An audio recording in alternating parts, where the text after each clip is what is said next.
video, I'm going to present to you the micro golden bullet trading model and the right way to trade it. So this is an execution I just did, so the charts are still moving, so it's going to be a bit wacky. Actually, let me see if I can pause this. Okay, let's just pause this. There we go. And move the chart back. Hopefully I can do it to all charts at the same time. Roughly there, and then roughly here.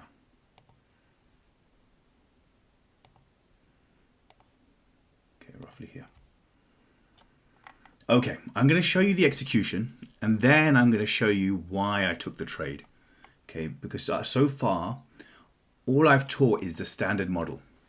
Right, the standard model is SMT between days, SMTs between sessions, and then the golden bullet entry. Okay. Now, you've seen a lot of live trades that I've been taking that are not the standard model. So I want to make sure I do a proper breakdown so you understand the right time to take a lower time frame golden bullet. Okay, so this is what I was eyeing. Okay, so, and I'm doing it backwards. I'm going to show you the execution, then I'm going to show you why the trade came together. So on the micro cycles, this is just after NFP. So NFP was 45 minutes ago.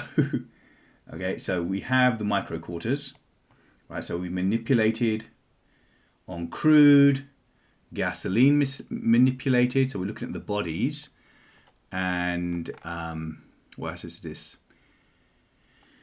This is Harbor. Okay, so Harbor had a failure swing. Okay, so we have caught the SMT now. We always trade the failure swing asset. So I was looking for a fair value gap. Okay, so there was the fair value gap. How do I show my entry? Okay, now unfortunately, my full position did not fill. Only one contract filled, which is always an issue when it comes to when liquidity is low. For some reason, it doesn't show my execution.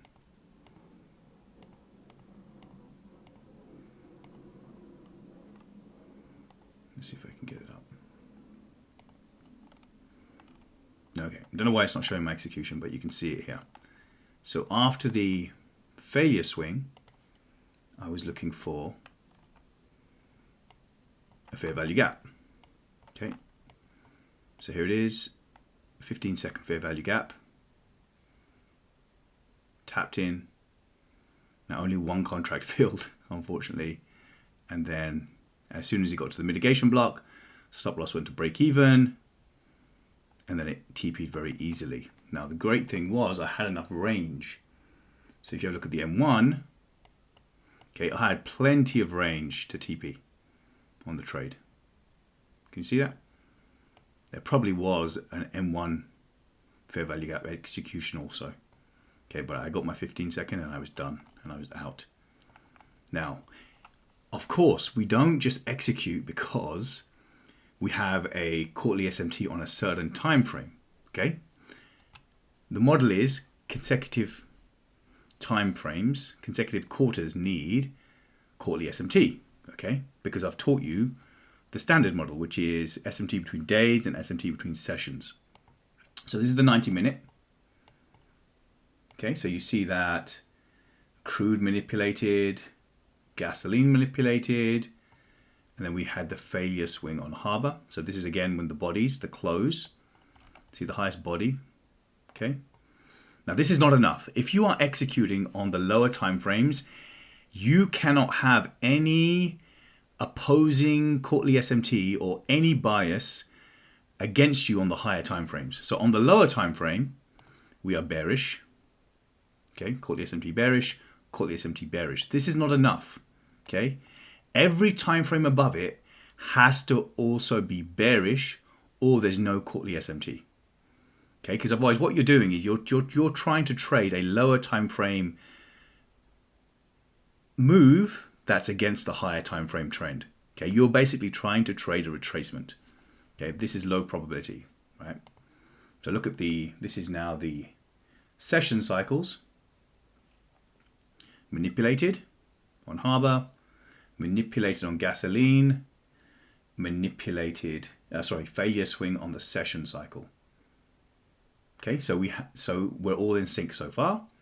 Micro is bearish, M90 is bearish, session is bearish, daily session, daily cycles. Okay, what do we have? This was a, sorry, my chart's not marked up correctly. Manipulation. Okay, we had a manipulation here, failure swing here. Okay, when I took the trade. This is why you can take those lower time frame scalps. If all of the cycles are in sync, then you can take the lower time frame moves. Okay.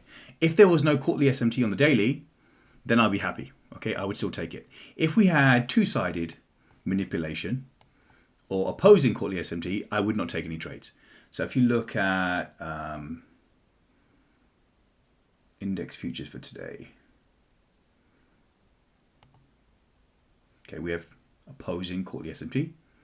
So I didn't touch this asset all day. I wasn't even looking at the scalps.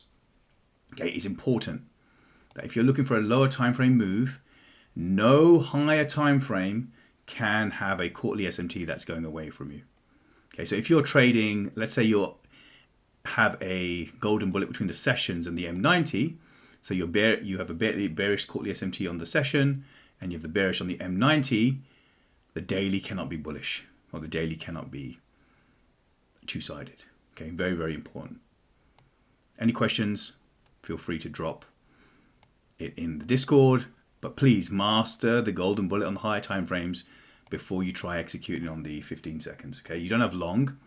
Okay, and the fact that the liquidity is so poor, I only got one contract off, which is very annoying. Okay, but it is what it is.